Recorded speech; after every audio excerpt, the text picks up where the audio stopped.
ございます。しろです。チキンポイント正面です。本日は、26日か6月、時間が5時12、3分ですね。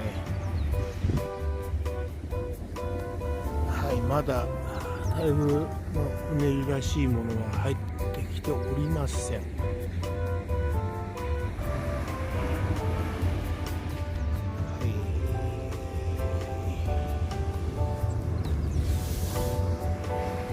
今上げに向かっているのかな。あと2時間3時間ぐらいしたら上げいっぱいかな。はい、野口方面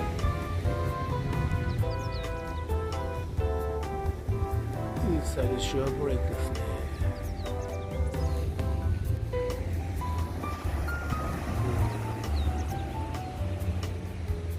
なんかうねりの筋みたいなのがうっすらあるんですけど、これは台風じゃなさそうですね。これはまだ台風の位置がね、ちょっとまだ俺把握してないんでね、この後また天気予報、天気図ネットで見てみようかなと思います。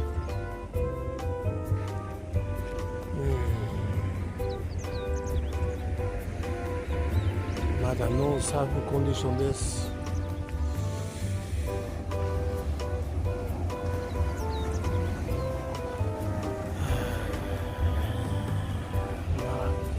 じっくり待ちますか、うねりが来るのを。